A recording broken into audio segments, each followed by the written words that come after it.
그 어쨌든 간에 서두에 말씀드린 것처럼 국회 국정감사 증인 채택이 여야 간의 신경전 입시 이름이 한창인 가운데 김현지 대통령실 총무비서관이 출석을 해야 되냐 마냐를 놓고 여야가 거세게 충돌하는데 신인규 대표는 좀 어떻게 보고 있습니까, 이 사안을? 우선은 이제 김현지 총무비서관 관련된 이제 논쟁을 국민의힘이 만드는 건데 의도는 뻔해요. 그냥 김현지 비서관을 불러가지고 그동안에 이재명 후보에 대해서 제기됐던 의혹들을 다시 한번 복귀해보겠다라는 정쟁적 의도는 너무나도 명확합니다. 그래서 민주당에서는 아이고 김현지 비서관 왜 부르냐, 강훈식 비서실장이 나오면 되지 않냐, 지금 이렇게 항변을 하고 있는데 저는 좀 생각이 달라요. 저는 김현지 비서관이 비선이 아니거든요. 개선에 있는 하나의 총무비서관이라는 공직을 맡고 있는 대한민국 공직자입니다. 그렇다고 한다면 저는 국회에 나와서 답변 못할 이유는 없다. 그렇죠. 국민의힘이 정쟁을 하면 그 정쟁을 되치기 당할 수도 있어요. 그러니까 저는 너무 이거를 위축돼서 오히려 더 움츠려서 반응할 필요 없다는 생각이고 오히려 이렇게 얘기를 해야죠. 김현지 비서관도 받고 조이대도 나와라. 이렇게 하는 게 맞습니다. 역시 같은 공직자다. 역시. 대한민국의 세금으로 월급을 받아먹는 공무원이다. 공복이다. 전 그렇게 가가지고 오히려 조이대와 그 대법원장과 대법관들을 같이 직위원도. 네, 직위원도 마찬가지고 한덕수도. 국회에 출석시키는 하나의 명분으로 이걸 활용하는 게 맞지. 아니 우리는 죽었다 깨어나도 김현지 비서관은 못 나온다. 저 이렇게 수세적으로 가는 것은 전략도 맞지 않고 또 국민주권 정부의 원칙에도 맞지 않는다. 그리고 전 이번에 이재명 대통령 굉장히 잘하신 게 특활비 다 공개했잖아요. 맞아요. 저는 그 특활비를 공개했던 그 정신이 오히려 국민들 앞에 더 많은 박수를 받거든요. 그러니까 저는 오히려 더 투명화되고 오히려 더 국민과 함께 가는 차원에서는 저 김현지 비서관도 나오고 조이대와 직위원을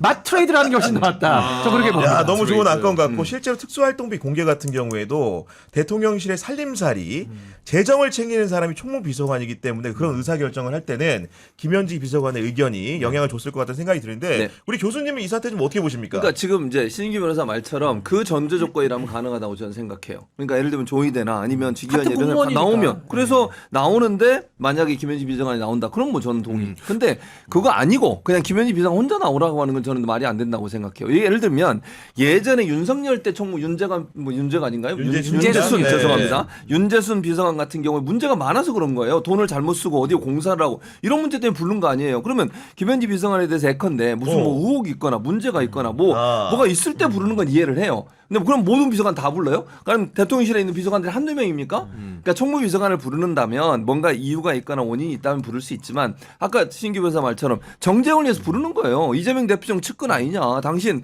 예전에 변호사 할 때부터 같이 있었지 않냐. 그동안 당신 뭐 인사 개입한 거 아니냐. 이러면서 이런 거 공격하려고 부르는 맞습니다. 거예요. 네. 그래서 그런 이유 때문에 나갈 수는 없다. 그럼 나가려면 좋다 그럼 조이대든 직위원이든 다 나와라 그러면 그런 방식으로 해서 같이 나온다면 나올 수 있다고 저는 생각해요. 다만 그 사람들은 전혀 나오지 않는데 김현지 비서관 혼자 나오라? 그건 아니라고 생각해요. 근데 김현지 비서가 총무비서관.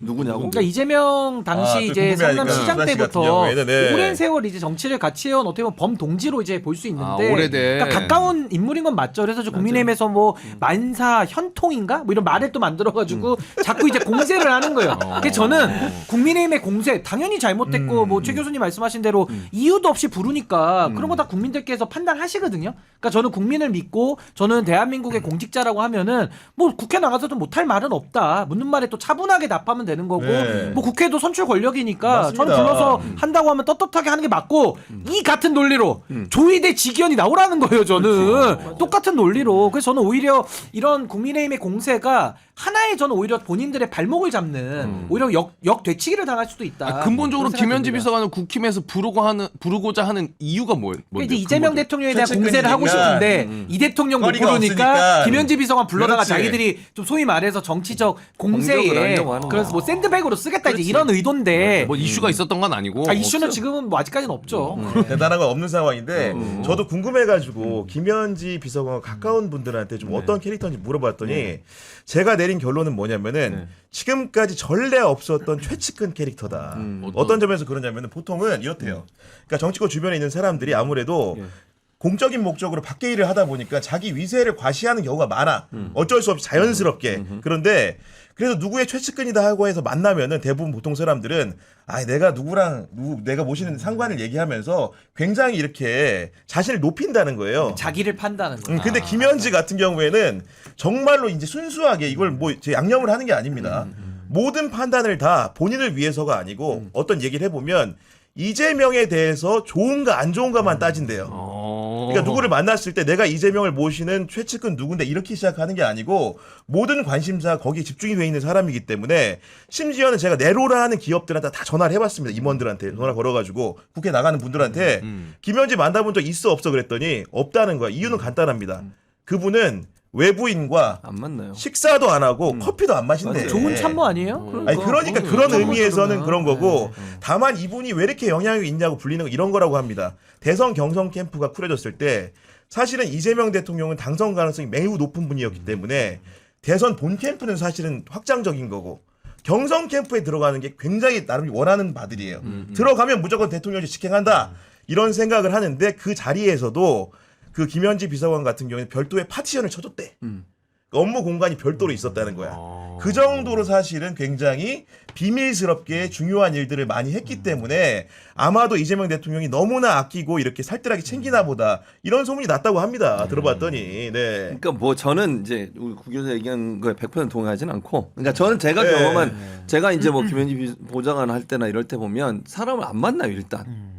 그러니까 물어보세요. 진짜 구 교수 그러니까, 얘기했지 네. 만난 사람이 없어요. 일단 사람을 자기 만나지 관리를 않고. 잘하는 거 아니에요? 그렇죠. 자기 관리 잘하는 거지. 그리고 뭐 개입하고 이런 게 거의 없어요. 그러니까 뭐 문자하고 뭐 가끔 그러지만 그런 것도 필요할 때만 하지. 뭐 예를 들면 측근이라고 하면 위세를 떨치고 뭐 만나고 그럴 수 있잖아요. 예를 들어서 그런 게 누군가 없다는 만나가지고 그런 거 거예요. 전혀 예. 없어요. 그래서 실제로 김현지 부장을 직접 만나서 얼굴 본 사람이 거의 없어요. 같이 일하는 사람 빼고는. 그러니까 그분의 그 캐릭터예요. 그거 자체가 그 캐릭터라고 볼 수 있고, 또 하나는 이게 김현지 보좌관이 그 보좌관 할 때나 지금 뭐 총무비서관 할 때나 이재명 대통령이 신뢰하고 믿을 만한 참모예요. 그러니까 아까 신규 변호사 말처럼 일을 참모로서 열심히 잘하는 거예요. 그러니까 자기가 모시는 분에 대해서 최선을 다해서 일하고 본인이 그분에게 누가 되거나 아니면 뭔가 문제를 일으키길 전혀 싫어하는 분이에요. 그러니까 오래 가는 거 생각을 해봐요. 성남, 경기도 지금까지 계속 왔어요. 보좌를 해온 거니까. 그럼 한 만약에 번도 누락 없이. 그리고 문제가 없었어요. 그 사이에 무슨 예를 들면 뭐 인사 문제가 있거나 아니면 뭐 문제가 있어가지고 그랬다면 문제가 될 수 있죠. 지금까지 그런 적이 한 번도 없어서 그렇기 때문에 계속 오는 거예요. 최욱 씨 옆에 저 같은 존재네요. 웃기고 있네. 맞죠. 저도 근데 우리 수산 씨 좀 많이 유명하잖아. 좀 다르시거든요. 하긴 반반 뭐 맞고. 매불쇼 출연하고 싶어도 곽수한테 얘기해봐야 뭐 안 돼, 안 되겠습니까 돼. 이게 뭐 지금. 전혀 안 돼요. 수산이랑 아무 힘이 없어요. 저는 그런 얘기도 하지 않습니다. 네. 저는 진짜 안 되는 거예요? 저는 완전 별개예요. 그래요? 네, 그런 아니, 문제더라고요. 실제로 네. 그런 연락 있을 때 있어요. 저는 모르는데요. 그리고 수사 얘기한다고 해서 물론 뭐 최욱이가 볼 때 합리적이면 받아들이지만 무조건 수사가 얘기한다고 받아들이지 않아요. 절대. 아 근데 제가 교수님 말씀을 옆에 듣다 보니까 제가 하나 이제 기자적인 촉이 확 오는데 제가 장담컨대 우리 교수님은 김현지 비서관을 만나본 적이 있는 사람입니다. 없어요. 없어요? 진짜 네, 없는 저도 거예요? 진짜 진짜로 없어요? 네, 진짜 없어요. 아, 교수님 같은 분도 못 만나본 거예요. 저도 예. 못 만났어요. 그러니까 자기 그 정도로 관리를 철저하게 아니 사실은 하시는 진짜 솔직히 제가 말씀드리면 한 번 얘가 예전에 한 번 만나자고 문자를 한 적이 있는데 안 만났어요. 안 되는 거야. 성사가 안 돼. 그게 그런 분이라는 거예요. 우리 교수님처럼 안 어떻게 만나죠. 보면은 진보 성향의 학자시고 네. 굉장히 바르고 방송도 많이 하는 분임에도 불구하고 네. 이런 분도 만나자고 만나요. 하면 뭔가 좀 이렇게 절대로. 오해를 갖고 그러니까. 할 수 있으니까 안 만난다고 했다는 거 그렇죠. 아닙니까? 그러니까 왜 만나려고 하셨는데요? 아 그때 뭘 기억이 안 나. 한 몇 년 전인데 몇 년 전에 만난 거예요.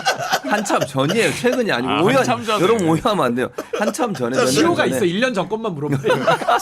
기억이 없어요. 나이가 많이 들어서. 예, 몇 근데 년 전. 그분이 그 정도로 자기 관리를 잘하는 분이에요. 그런 거 같아요. 아니 그러니까 보니까. 이게 네. 국민의힘이 정쟁용이라는 거는요. 전 국민도 알고 국민의힘 자기들도 알 거예요. 제가 볼 그렇지, 때는. 맞아요. 그러니까 이제 그런 부분을 우리가 감안하고 본다면 저는 오히려 더 정면 돌파를 하면서 아까 말씀드린 대로 지금 뭐 지기현이나 조희대는 못 나온다고 결사 옹호하는 거 아닙니까? 네. 오히려 그쪽의 빗장을 더 푸는 이제 그런 식의 좀 어떤 정치적인 또 딜도 해볼 수 있지 않는가 뭐 그런 생각이 듭니다. 아 그리고 어제 저희가 이제 국회 국정감사 증인 채택하는 문제 관련해 가지고 어떻게 뭐 증인들 빼고 그런 세 개의 문제에 대해 가지고 평론가분들하고 얘기를 했는데 그 방송을 본 기업에 계신 분이 연락이 온 거예요. 그러면서 했던 얘기가 최근에 민주당이 이제 기업인들 증인 채택을 자제하라 그랬잖아요. 네, 맞아요. 그랬죠. 국정 운영 과정에서 네. 예를 들면 기업들도 활력 있게 가야 되기 때문에 이런 얘기를 했는데 그 얘기를 들으면서 뭔가 좀 스무스해진 것처럼 저희가 설명을 했는데 전화 오더니 그게 절대 아니라는 거예요. 왜 그러냐 물어봤더니 통상적으로 이제 국감 때는 증인을 맨 처음에 그 의원실별로 받으면은 대기업 총수들 명단이 온다는 거야. 뭐 SK 최태원, 그래서 삼성 이재용이 오는데 그러면 이제 이들의 역할은 뭐냐면은 총수를 빼고 사장을 넣는 게 역할이야. 아, 대신. 근데 이번에는 이렇게 자제령을 내리니까 총수 이름이 안 오고 사장. 사장 이름부터 먼저 오는 거야. 그럼 이 사람 역할은 뭐냐? 사장 내보내면 안 되는 거야. 다음 부사장을 부르게 해야 되는 거기 때문에 난이도가 너무 높아졌다는 겁니다. 오히려 이게 기업 자제 증인 채택 자제령을 내린 게 이런 역설적인 상황이 있다라는 말씀도 전해달라고. 또 하나 제가 들었던 기업인들이나 이런 하는 분들이 뭐라 그러냐면 그래서 민주당보다 국민의힘에서 더 많이 부르는 경우도 있대요. 아 그렇구나. 왜냐하면 야당이 되고 나서 이제 국민의힘에서 더 많이 기업 총수들을 이렇게 기업에 관계된 분들을 네. 출석하라고 요구하는 경우도 많이 있다는 얘기를 하더라고요. 그러니까 그런 부분들도 있는 거고. 아니 근데 국회에서도 정말 이건 좀 반성이 필요한 게 국정감사하면은 말 그대로 감사에 충실해야 되는데 이걸 벌써부터 증인 채택하면서부터 또 정쟁하겠다고 이렇게 나서는 것 자체는 맞아. 저 근본적으로 정말 비난을 받아 마땅하다. 이래서 감사가 되겠습니까? 그러니까 정말 국민의힘은 진짜 정신을 좀 똑바로 차려야 되는데 못 차린다는 게 또 문제죠 이게 아니 사실. 그리고 저희가 입법에 지금 들었나? 그 김현지 비서관의 증인 출석 문제를 두고 여러분들께 설문 조사를 하나 드렸는데 1번은 출석해야 한다. 2번은 출석할 필요 없다인데 1,500명 넘게 투표를 해주셨고 응답자의 60%가 출석해야 한다. 출석할 필요 없다는 응답은 40%였다는 점을 알려드리면서 오늘 방송 마감하도록 요거 하나만 하겠습니다. 말씀드릴게요.